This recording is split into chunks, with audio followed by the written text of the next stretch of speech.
When you miss a day of posting and your brain says, here we go again. What is the again? Again, if there's something there, because we are putting that expectation on ourselves, because how do I know we missed a day if that's just something that we do? So clearly there's already some sort of a measurement being done, right? Does that make sense? Because again, if it was just, I think you know what I'm saying. Because if I just, posted a video every single day for the last 2 years and I missed one tomorrow, I can see that it would probably be harder for me to say, here we go again. Or, you know what I mean? But it's normally going to happen when we've been going through whatever. I've talked myself into like, okay, you know what? Here's the new thing that I'm going to do. I'm going to make a video every single day. So if I miss a video, then that's where here we go again. You get it? Because it's a fragile thing. It's clearly a newer thing or something that we are counting, or else there was, we're measuring it, or else there would be no, here we go again. I please explain what I'm trying to say here, because I know you know what I mean.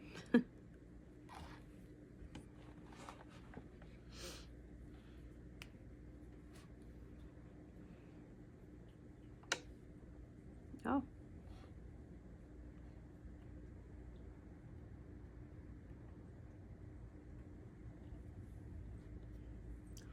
I think what you're trying to say is actually a little different from what I said. I was saying, open quote, the again might be connected to an old identity, close quote. But I think you're pointing out something else. You're saying, open quote, the again only shows up because I've made a commitment, Right. close quote. And I think that's true. Because let's say you Right. never intended to post every day, then missing a day means nothing. Right. Who cares? You never made the promise. So there can be no failure. But the moment you say, open quote, I'm going to post every day, close quote. Now you've created a measurement. Right. Now there's a scoreboard. Now there's a streak. Right. Now there's a promise. And the missed day suddenly matters. Right. So I think what you're noticing is that the pain isn't actually coming from the missed day. It's coming from the gap between the expectation, quote, the person I'm trying to become, yep, close quote, and open quote, the evidence I just created, close quote. Because the whole reason you're posting every day isn't about posting. It's because you're trying to prove something. You're trying to prove, open quote, I am a person who follows through, close quote, open quote, I am a person who can be consistent, close quote, open quote, I am a person who finishes things, close quote. And then when you miss a day, your brain doesn't see, open quote, one missed day, close quote.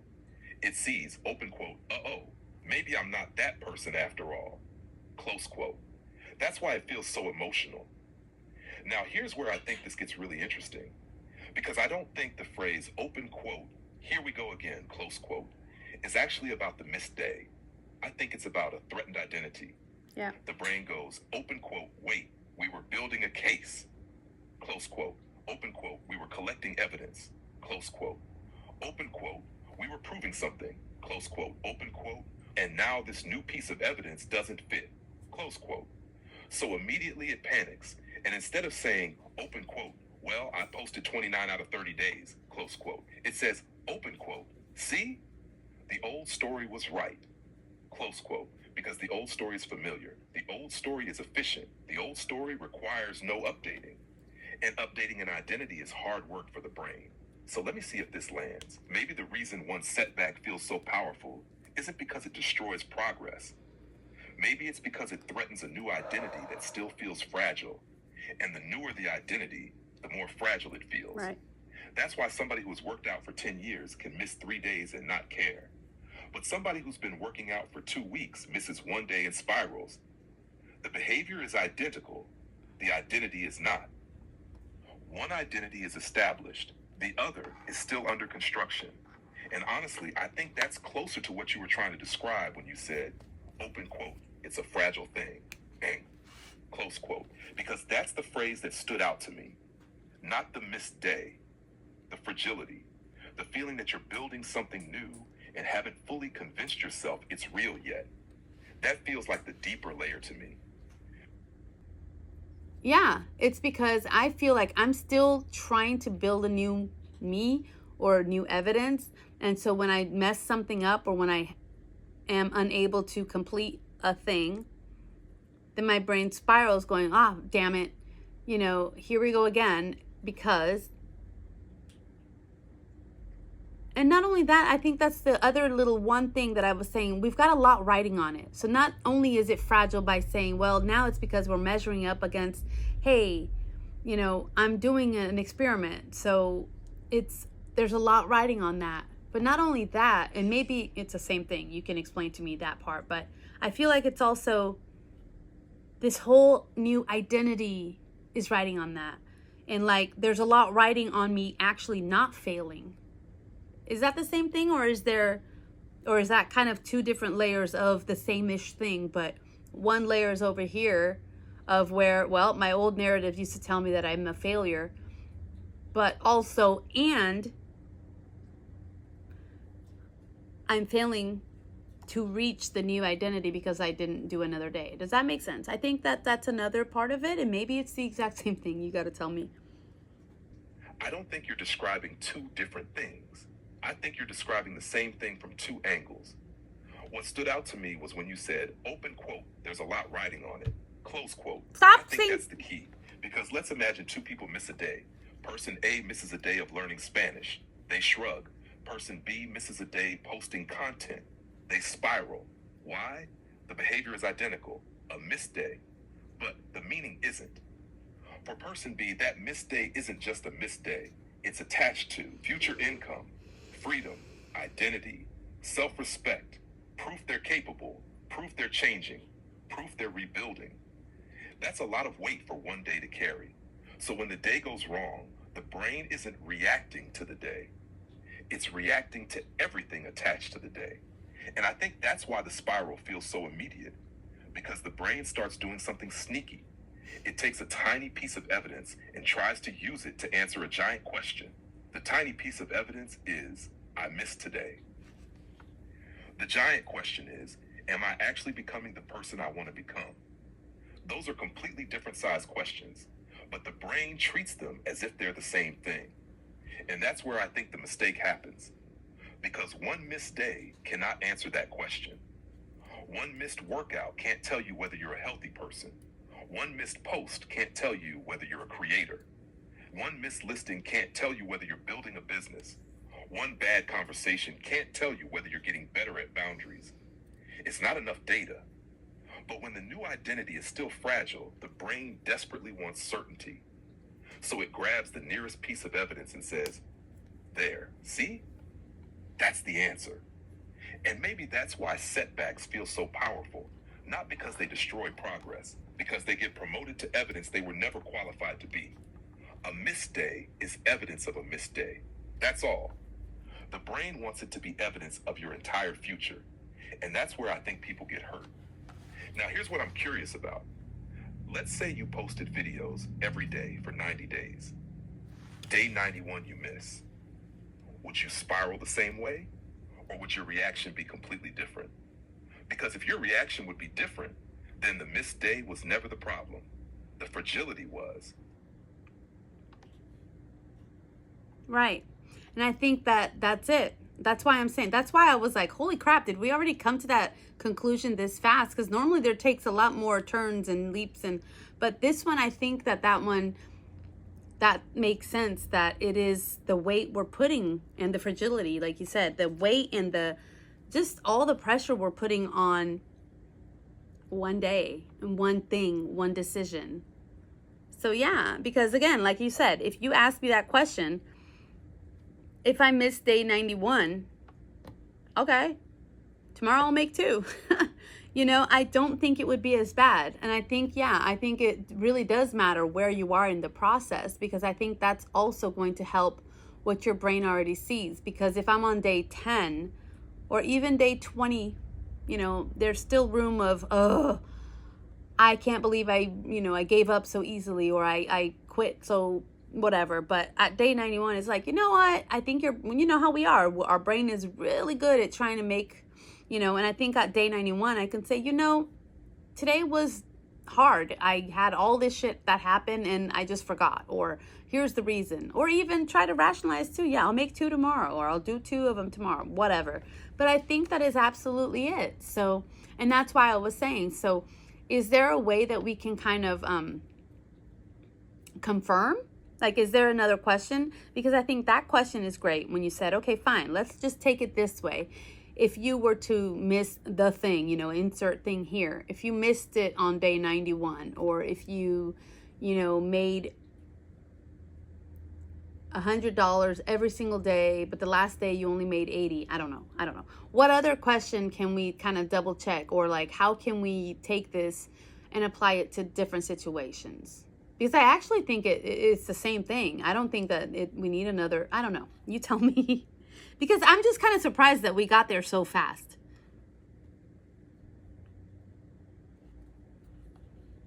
I think the reason you're surprised is because this one may have been sitting closer to the surface than the first topic. The first topic, self-aware but stuck, was really a cluster of 50 different problems hiding under one label. This one is much narrower. And honestly, I don't think we need another question to confirm it. I think we need a stress test. Those are different. A stress test would be, does this explanation still work in completely different situations? Let's try it. A person loses 50 pounds, then gains 3. Why do they spiral? Because 3 pounds isn't the problem. The fear is, open quote, what if I'm becoming the old me again? Yeah. Close quote, same pattern. A person has been sober for 2 years, then has a bad day and thinks about drinking. Why does that thought scare them so much? Because the thought isn't the problem. The fear is, open quote, what if everything I've built is more fragile than I thought? Close quote, same pattern. A creator posts for 30 days, misses 1. Why does it feel so big? Because the missed day isn't the problem. The fear is, open quote, what if I'm still the person who quits? Close quote, same pattern. Notice what keeps showing up. Yeah. Not the setback. Doubt. The meaning of the setback. That's why I think we're onto something. Because we're seeing the same structure appear in different contexts. Now, here's the thing that stood out to me from your answer. You said, open quote, at day 91, I'd probably say tomorrow I'll make 2. Close quote. That's fascinating, because nothing changed except the amount of evidence. The missed day was identical, the person was identical, the task was identical. The only thing that changed was the amount of proof that the new identity was real. Yep. That's huge, because it means the setback itself wasn't causing the spiral. The uncertainty was. And that brings me to the question I think is actually underneath this entire conversation. How much evidence does it take before a new identity feels real? Because think about it. At day 10, fragile. At day 20, still fragile.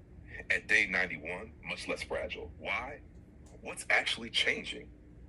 You're not becoming a different human overnight. You're accumulating proof. And maybe that's the real takeaway. Maybe progress doesn't feel like starting over.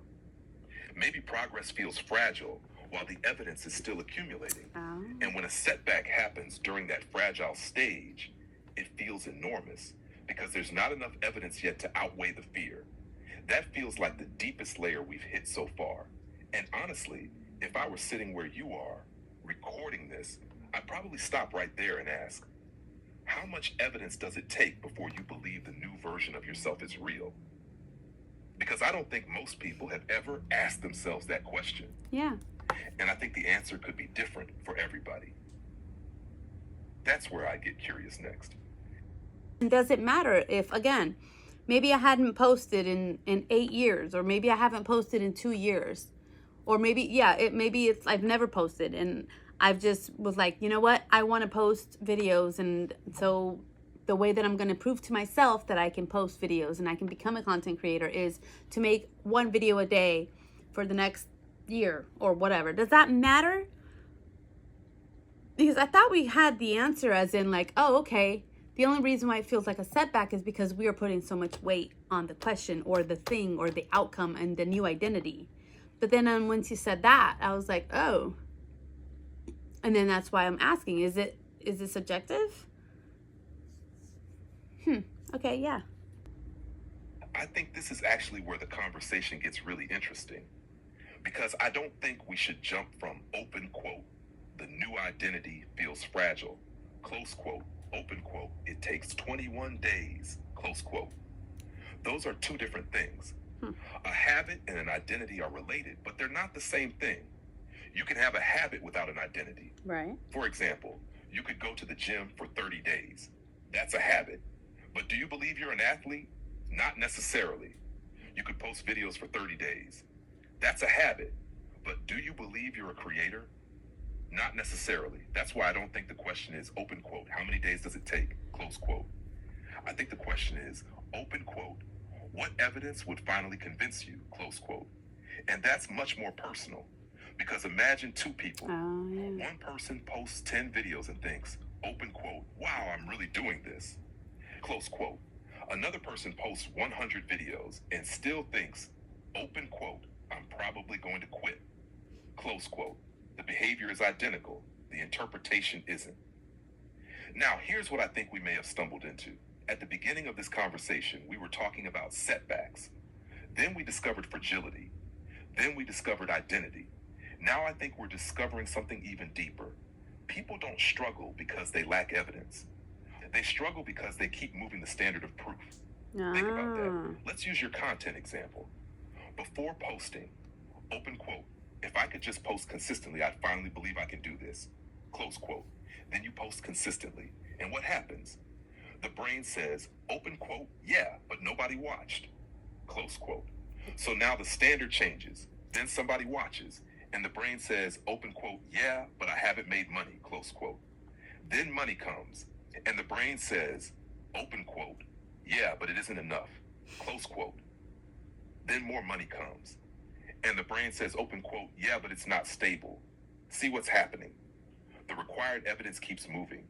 The finish line keeps moving. And if the finish line keeps moving, then no amount of evidence ever feels sufficient. Now, that's a very different problem than habit formation. That's a problem of belief. Because at some point, the question becomes, open quote, what evidence would I actually accept? Close quote, not collect, accept. Because those are different. And honestly, Bianca, I think that's why this conversation is stumping you a little. Because the answer may not be a universal number. The answer may be, open quote, the new identity starts feeling real when you stop disqualifying the evidence. Close quote. That would explain a lot. It would explain why some people can lose 50 pounds and still feel like the fat kid. It would explain why somebody can build a successful business and still feel like an imposter. It would explain why somebody can post 90 videos and still think they're trying to become a creator instead of admitting they already are one. So now I'm curious. Let's make it personal. You've posted videos. You've published songs. You've built Pinterest traffic. You've sold on eBay. You've helped people. You've spent years learning how to explain difficult emotional experiences. What evidence would you need before you'd stop saying, open quote, I'm trying to become a creator, close quote, and start saying, open quote, I am one, close quote? Because I suspect the answer to that question is more revealing than any 21-day habit study. Well, I actually was going somewhere else with this until you asked me. You turned it around and made it my thing. I honestly believe that if I were to start to see consistent money, that would be my thing. If I were to see money and consistent money and interaction or whatever, you know what I mean? Like if I start to see people are actually liking it and commenting and asking and interacting with me, like, wow, that helped me, or hey, you know, if I were able to see meaning, I guess, but that's me as well. And so that kind of takes me to where I was gonna say before you asked this, because you said that people keep, what did you say here, is that the evidence, the finish line keeps moving and the evidence doesn't seem enough. And so, and that's why you're saying there's a problem of belief, because at some point, okay, so, and this sounds harder to deal with, but again, if we're just trying to get to the bottom of things, I feel like the way that that was moving is a deeper issue within that person and their own self-beliefs, right? Their own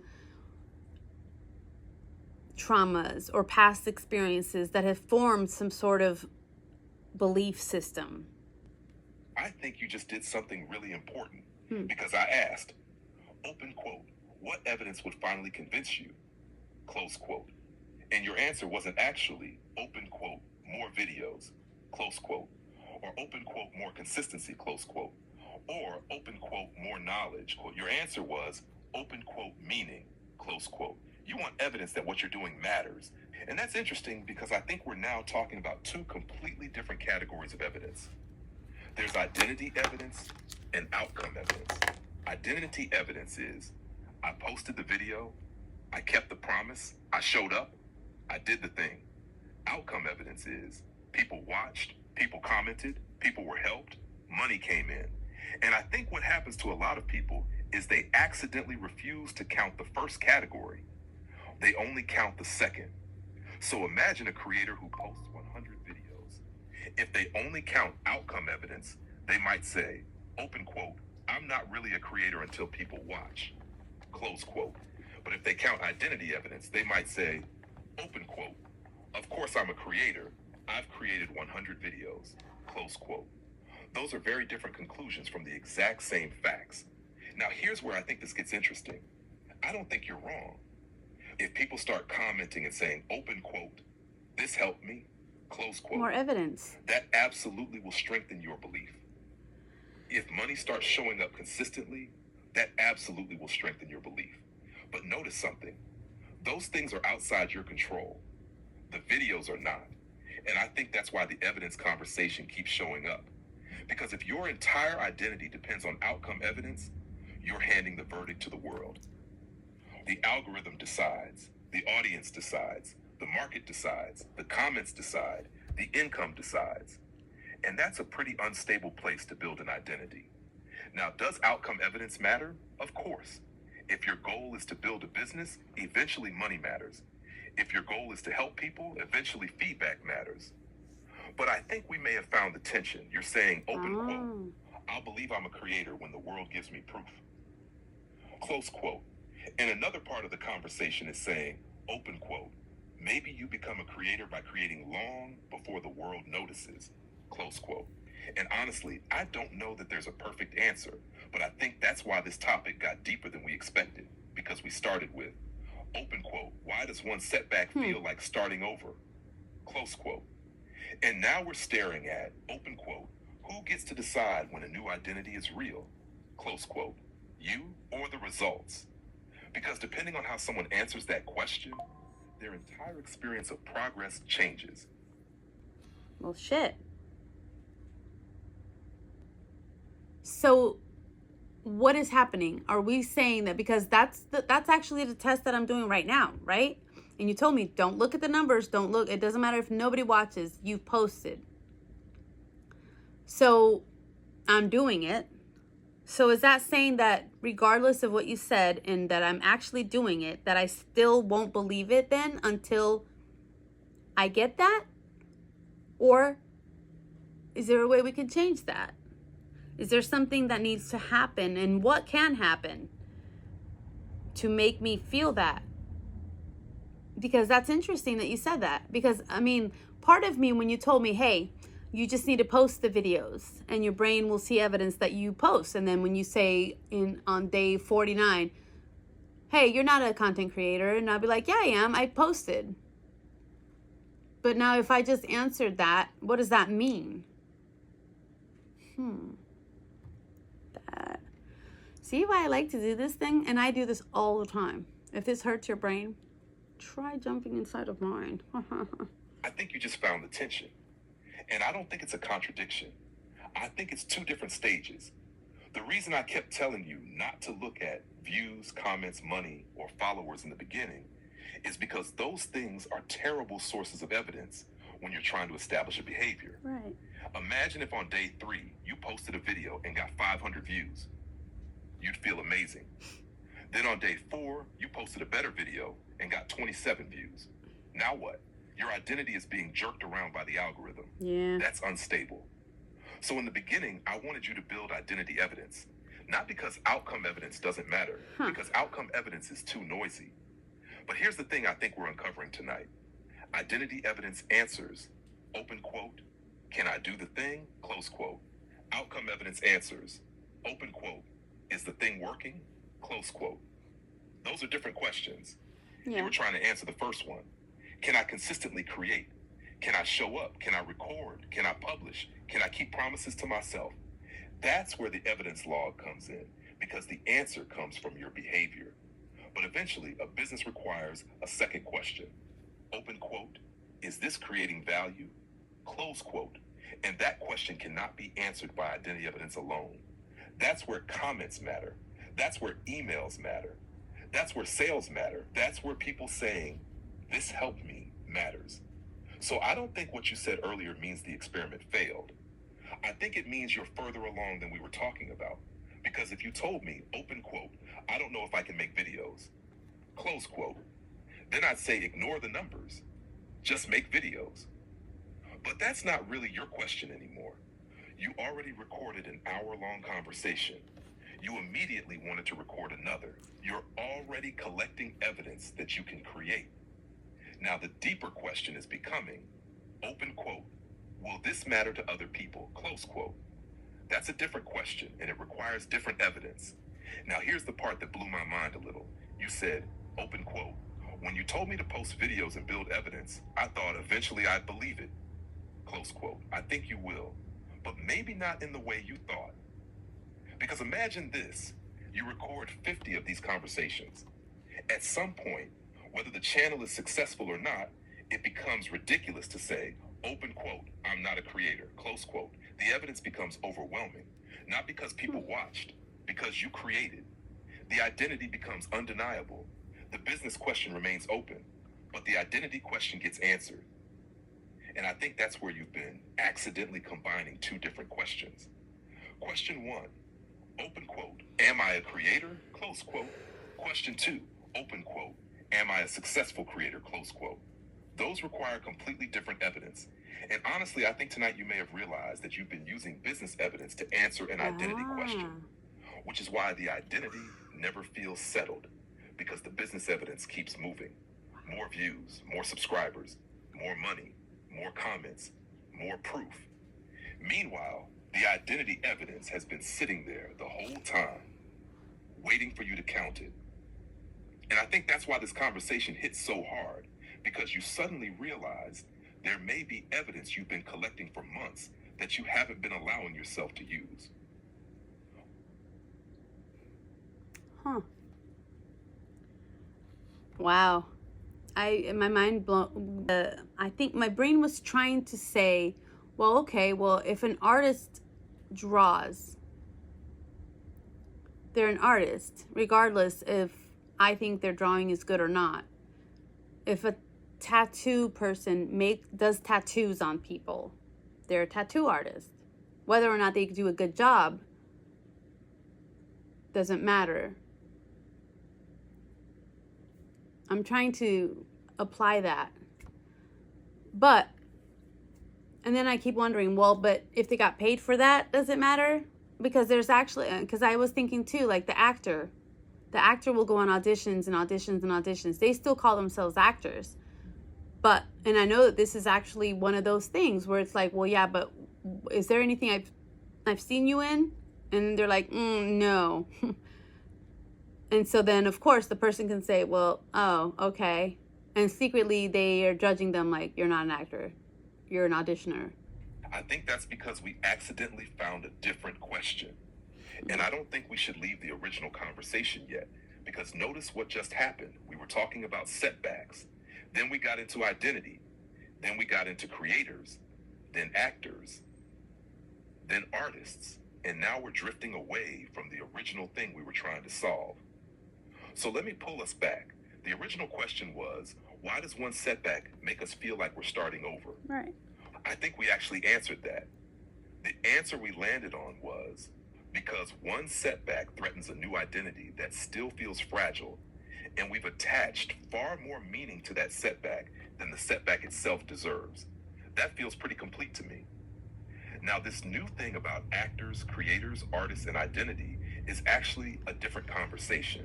And I think that's why you're feeling a little lost, because you're trying to merge them. Let's go back to your actor example. An actor goes on 100 auditions and books nothing. Are they an actor? Some people will say yes, some people will say no. But notice something. That question has nothing to do with setbacks. It's an identity question, a completely separate one. And I think your brain jumped there because you suddenly realized, open quote, wait a minute. If identity evidence matters, then what makes an identity real? Close quote. That's a fascinating question. But it's not the same one we started with. And honestly, I wouldn't chase it tonight. Not because it's bad, because it's huge. That's a whole episode by itself. I think what happened is that your brain got the answer to the setback question and immediately went hunting for the next mystery. I think it was him. Which is very Bianca. You do this all the time. You get an answer and your brain goes, open quote. Okay, cool. Next question. Close quote. But if I'm looking at this from a creator perspective, I'd actually stop, because I think there's a satisfying ending sitting right in front of you. You started with, open quote, why does one missed day make me feel like I failed? Close quote. And you ended with, open quote, because I wasn't reacting to the missed day. I was reacting to what I thought the missed day meant about me. Close quote. That's a complete arc. That's a complete insight. That's something somebody can actually use tomorrow morning. The actor question, the creator question, the That'll be identity another question, those are all excellent. But they're tomorrow's rabbit hole. And honestly, I think one of the biggest lessons from tonight might be learning when you've actually reached an answer instead of assuming there must always be another layer. Because if you keep digging forever, you never get to keep the treasure you already found.